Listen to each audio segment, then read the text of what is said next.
नमस्कार, हमारी खास पेशकश में आप सभी का स्वागत है। मैं हूं आपके साथ रोमिता तिवारी। मध्य प्रदेश और छत्तीसगढ़ को अलग राज्य बने 20 साल होने को आए हैं, लेकिन आज भी कुछ हस्तियां ऐसी हैं जिन्हें दोनों राज्यों में समान शिद्दत के साथ याद किया जाता है। ऐसी ही एक हस्ती हैं विद्याचरण शुक्ल, जिनकी आज पुण्यतिथि है। झीरम हमले में वो घायल हुए थे और फिर 2013 में आज ही के दिन उनका निधन हुआ था। विद्याचरण शुक्ल वो राजनेता रहे जिनका असर आज भी महसूस होता है। अपनी शैली के अलग नेता विद्याचरण शुक्ल के जीवन से आज की पीढ़ी भी काफी कुछ सीख सकती है। आज हम विद्याचरण शुक्ल को इस कार्यक्रम के जरिए याद कर रहे हैं।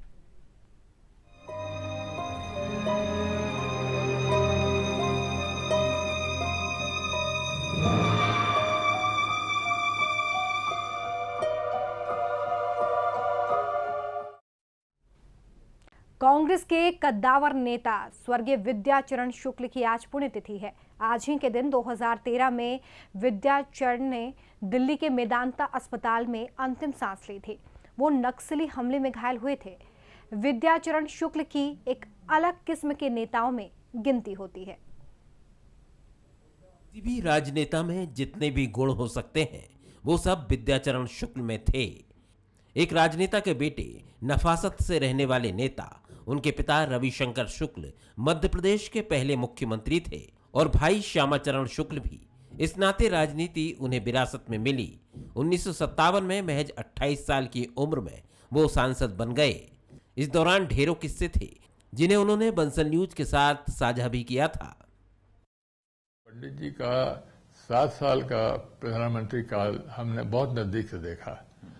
उनका कार्यशैली किस प्रकार से वो संसद का सम्मान करते थे।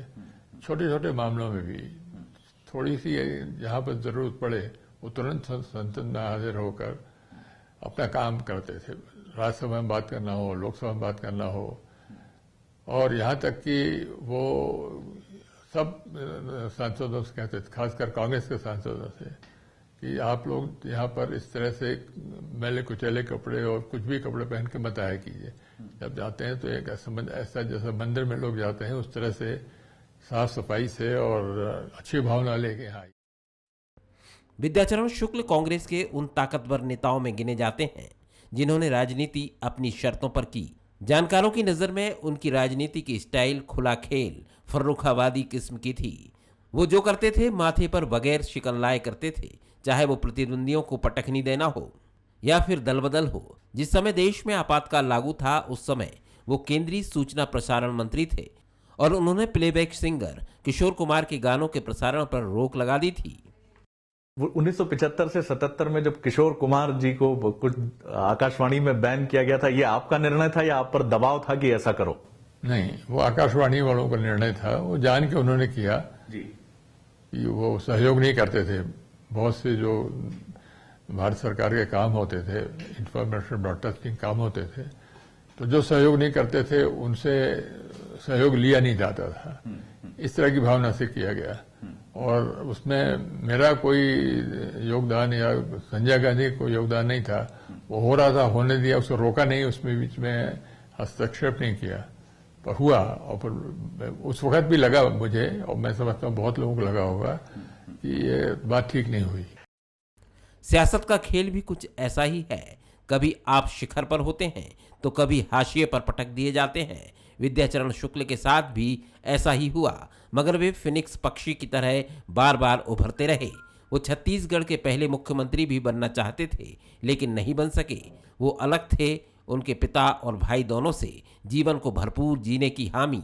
ताउम्र छत्तीसगढ़ से केंद्र की राजनीति की। छत्तीसगढ़ के लिए वो विद्या भैया थे। नक्सली मामलों में उनका कभी लेना देना नहीं रहा, मगर वो झीरम घाटी हमले में घायल हुए और फिर सभी को छोड़कर चले गए। Bureau report, Bansal news.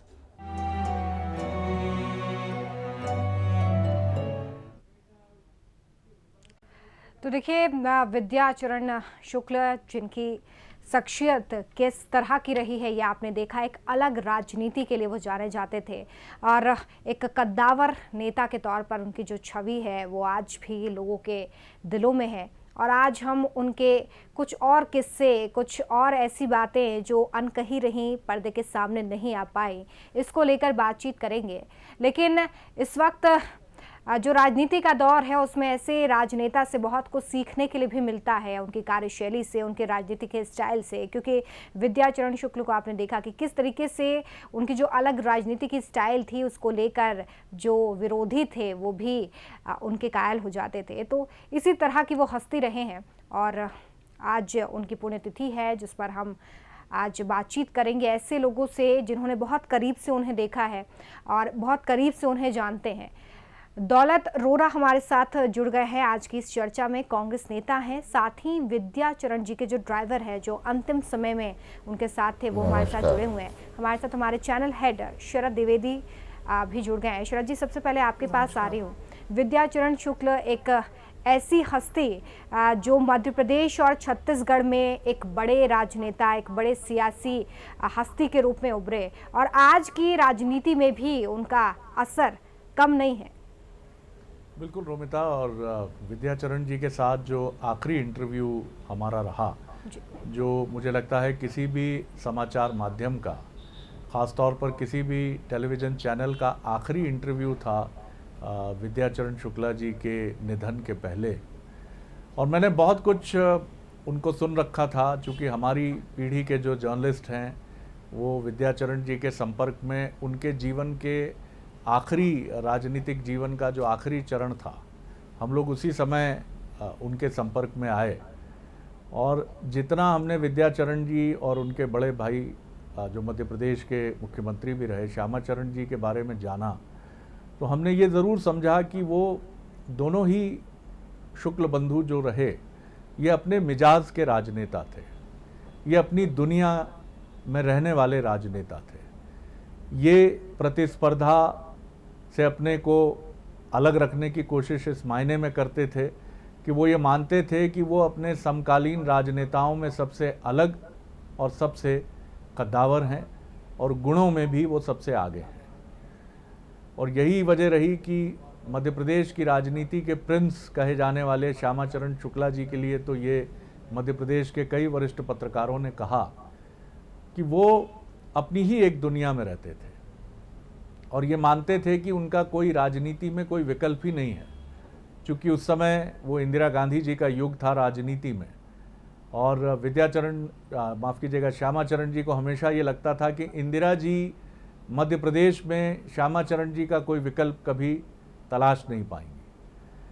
और शायद यही वजह रही जो उनके शुभचिंतक और उनके आलोचक दोनों मानते हैं कि उनकी यही सोच उन पर भारी पड़ी और धीरे धीरे वो मध्य प्रदेश की राजनीति से किनारे पर धकेल दिए जाते रहे।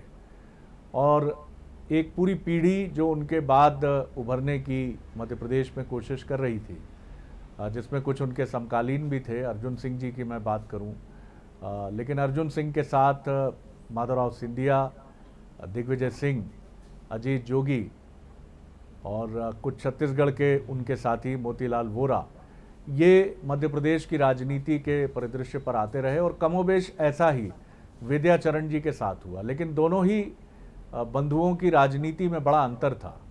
श्यामाचरण जी जहां शांत राजनीति और एक किस्म की अपने शुभचिंतकों और अपने प्रशंसकों से घिरे रहने की राजनीति को लेकर चलते रहे, विद्याचरण जी भी अपने प्रशंसकों को बहुत पसंद करते थे और उनके साथ आगे बढ़ते थे, लेकिन वो आक्रामक राजनीति करते थे। वो अपने शत्रुओं से सख्ती से निपटने पर विश्वास रखते थे और शायद इसकी वजह ये भी थी कि वो उस संजय गांधी जी की टीम का हिस्सा रहे जिनकी आपातकाल के पहले और आपातकाल के समय कठोर फैसलों को लेकर बड़ी चर्चा रही। तो इस मायने में ये दोनों में भिन्नता ज़रूर रही जी।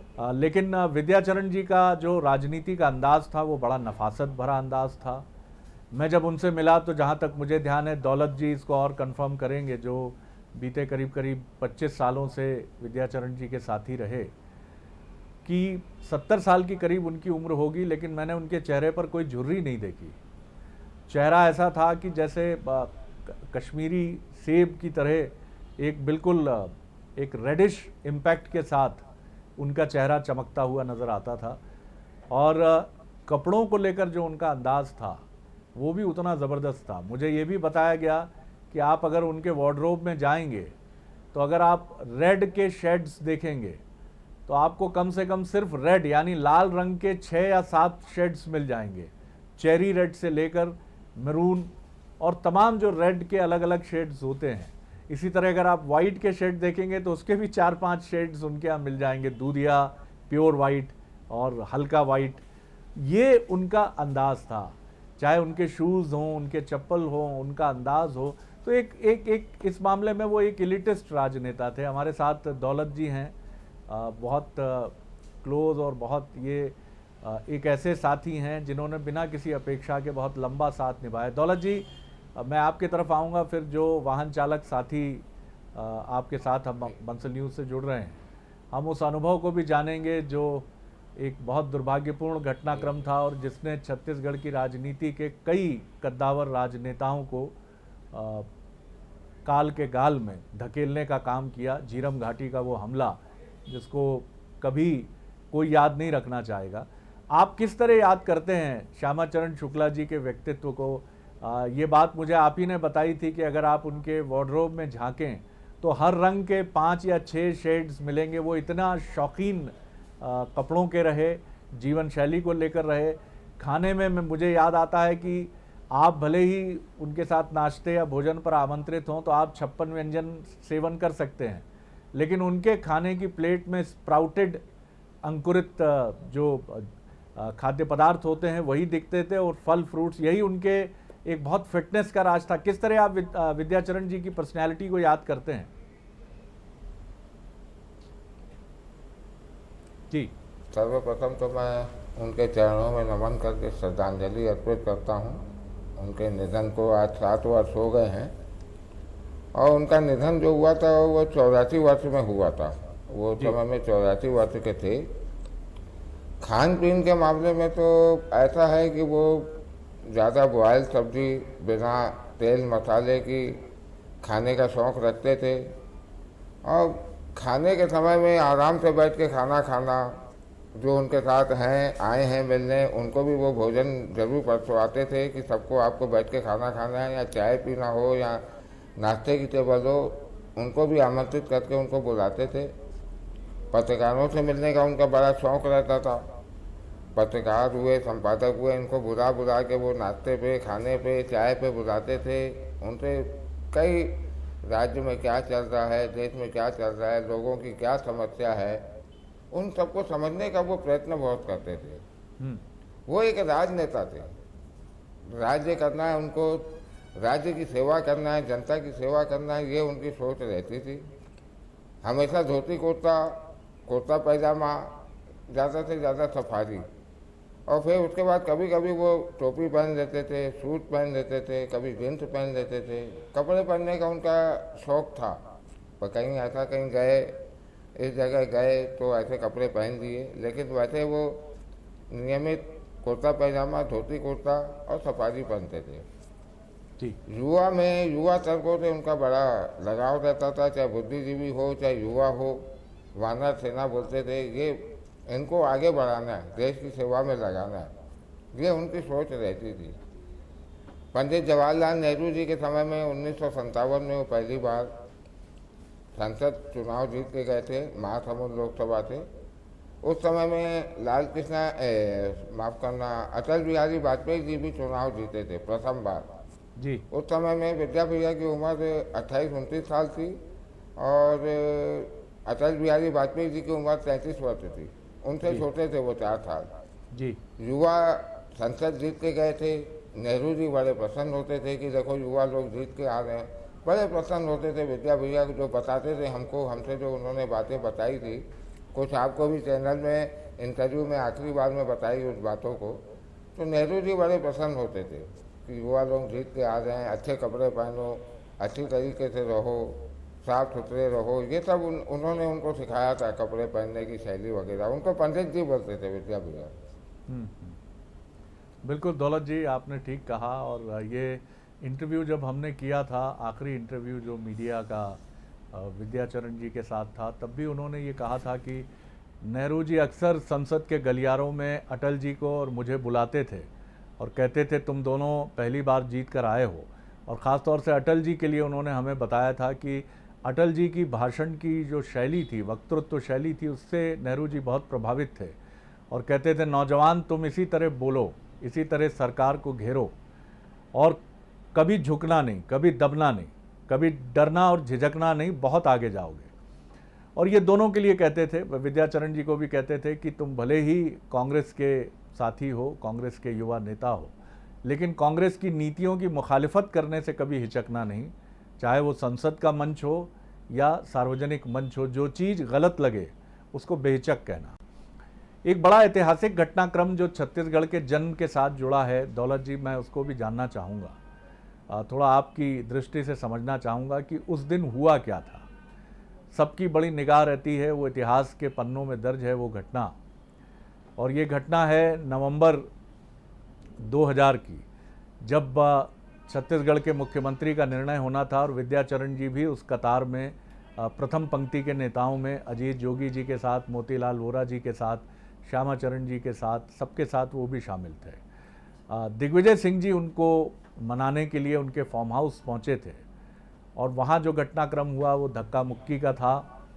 और उसके बाद दिग्विजय सिंह जी का चश्मा भी टूटा, उनका कुर्ता भी फटा और काफ़ी मैन हैंडलिंग हुई। लेकिन दिग्विजय सिंह जी भी एक अलग मिजाज के नेता हैं।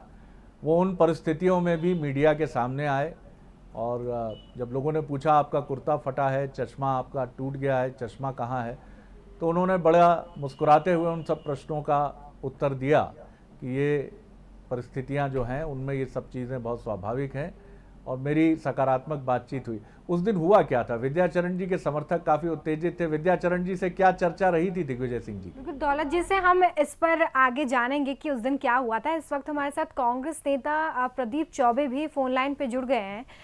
प्रदीप जी, बहुत स्वागत है आपका बंसल न्यूज़ पर। जी जी। प्रदीप जी, आज विद्याचरण शुक्ल की पुण्यतिथि, तो किस तरीके से आप याद करते हैं उनके साथ जो भी समय बीता, जो अनुभव आपके रहे, किस तरीके से याद करते हैं उन्हें? सबसे पहले माननीय विद्या भैया की पुण्य स्मृति को प्रणाम करता हूं मैं, और झीरम घाटी के सभी शहीदों की पुण्य स्मृति को नमन करता हूं मैं। माननीय विद्याचरण जी शुक्ल की राजनीति को एनालाइज करने के लिए हमको दो पार्ट में विचार करना पड़ेगा।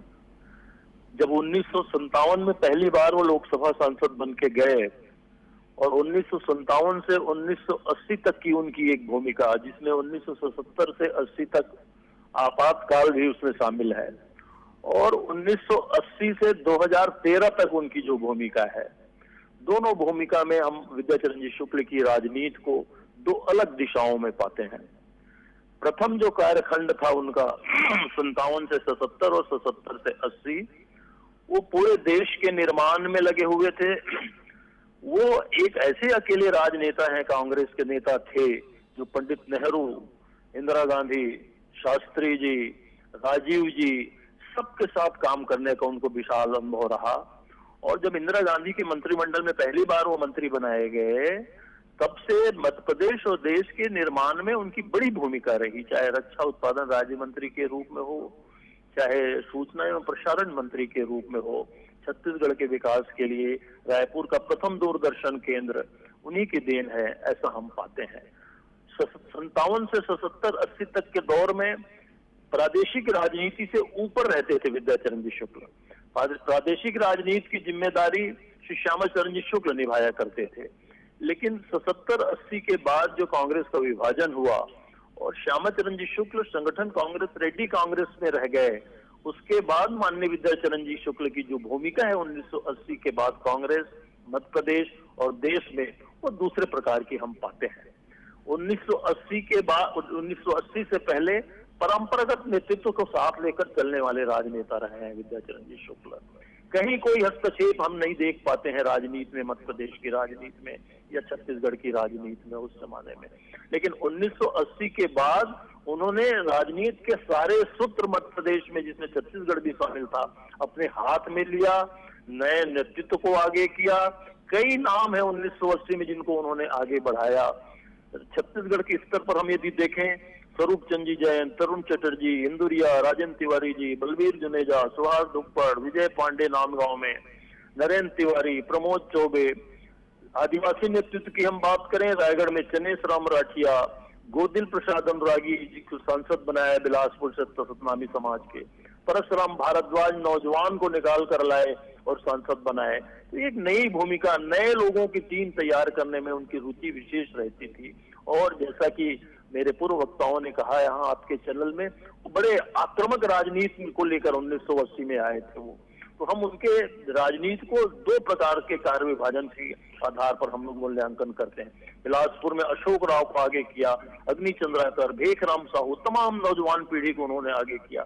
और पूरी जिंदगी माननीय विद्याचरण जी शुक्ल गांव, खेत, खलिहान और किसानों की ही राजनीति किया। सबको मदद के तैयार रहते थे, कार्यकर्ताओं के लिए लड़ते थे।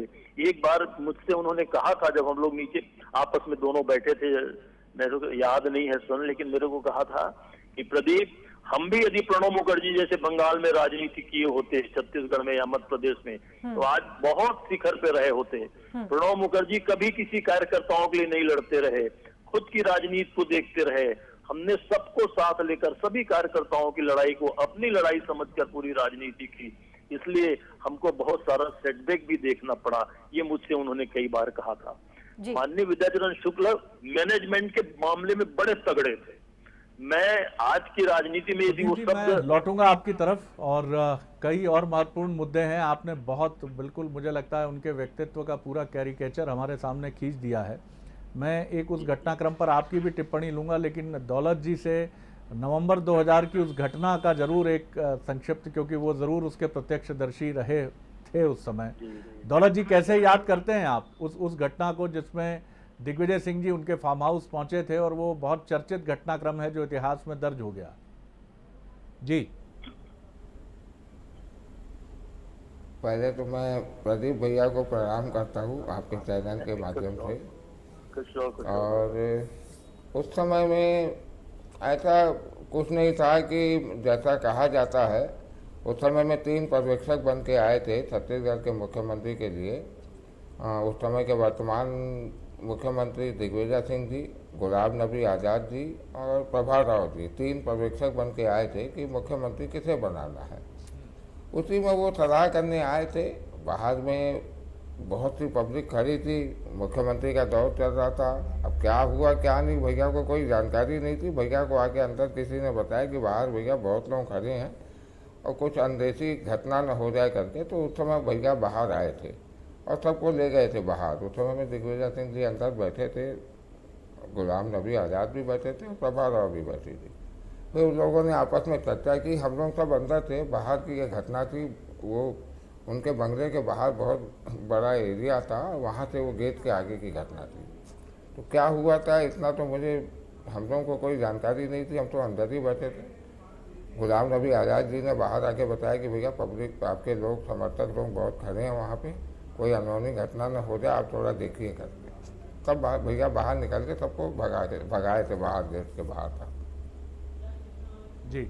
लेकिन जो घटना था वो घट चुका था। चलिए, वक्त कम है मेरे पास। के बालाजी जो उस अंतिम क्षणों के साक्षी हैं, जब विद्याचरण जी के शरीर को गोलियों से छलनी किया नक्सलियों ने कायराना कृत्य में, और जिसकी वजह से हमने एक समर्थ राजनेता को खो दिया झीरम घाटी के उस घटनाक्रम में। लेकिन आप उनकी जिजीविषा की कल्पना, उनकी जीवनी शक्ति, उनके विल पावर की कल्पना कर सकते हैं कि 3 से अधिक गोलियां लगने के बाद और 1 घंटे तक प्रोफाउंड ब्लीडिंग के बीच में अपनी गाड़ी का सहारा लेकर घटना स्थल पर बैठे रहने के बाद भी 80 पार इस राजनेता ने करीब करीब 12-13 दिन जीवन और मृत्यु का संघर्ष किया।